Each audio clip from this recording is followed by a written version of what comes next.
బ్లెన్హీమ్ palace చరిత్ర మరియు రాజసౌందర్యం కలిసిన ప్రదేశం. బ్లెన్హీమ్ ప్యాలెస్ ఇంగ్లాండ్లోని ఆక్స్ఫర్డ్షైర్లోని వుడ్స్టాక్లోని ఒక గ్రామీణ ఇల్లు. ఇది మార్ల్బరో డ్యూక్ స్థానం. మొదట బ్లెన్హీమ్ కోట అని పిలువబడే దీనిని 19వ శతాబ్దం నుండి బ్లెన్హీమ్ ప్యాలెస్ అని పిలుస్తారు.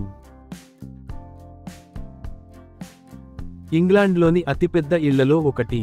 ఇది 1705 మరియు 1722 మధ్య నిర్మించబడింది మరియు 1987లో యునెస్కో ప్రపంచ వారసత్వ ప్రదేశంగా గుర్తించబడింది.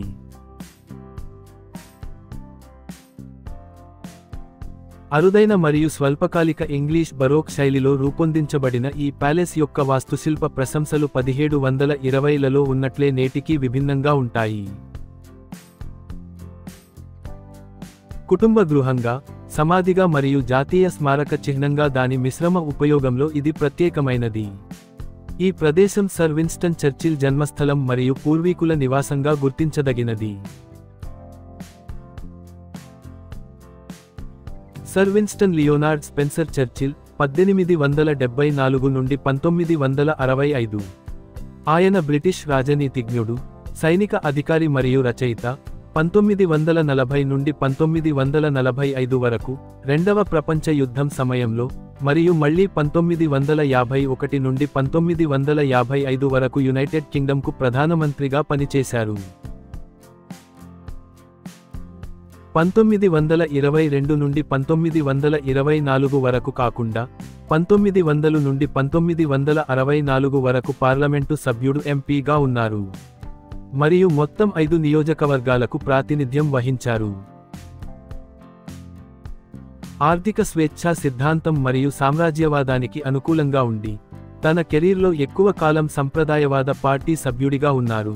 ఆయన 1940 నుండి 1955 వరకు ఆ పార్టీకి నాయకత్వం వహించారు.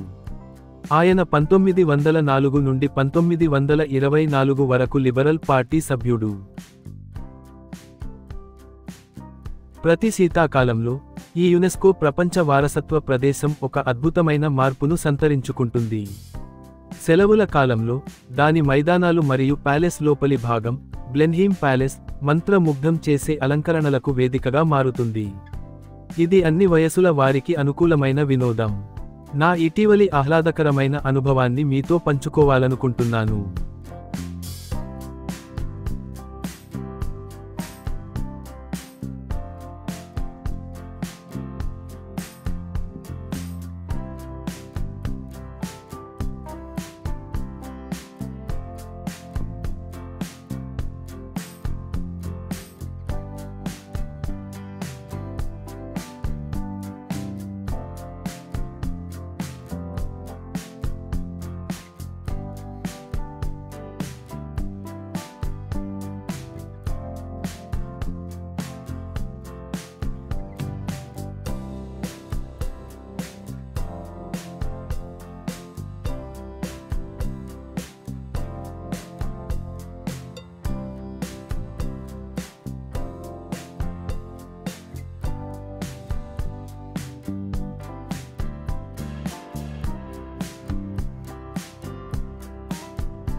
నేను న్యూబరీ నుండి వుడ్స్టాక్, బ్లెన్హీమ్ ప్యాలెస్ వరకు 38 మైళ్ల సుందరమైన ప్రయాణాన్ని ప్రారంభించాను.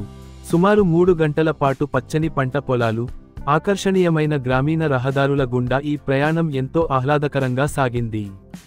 మీ సూచన కోసం నా అనుభవ సారాంశాన్ని జత చేశాను.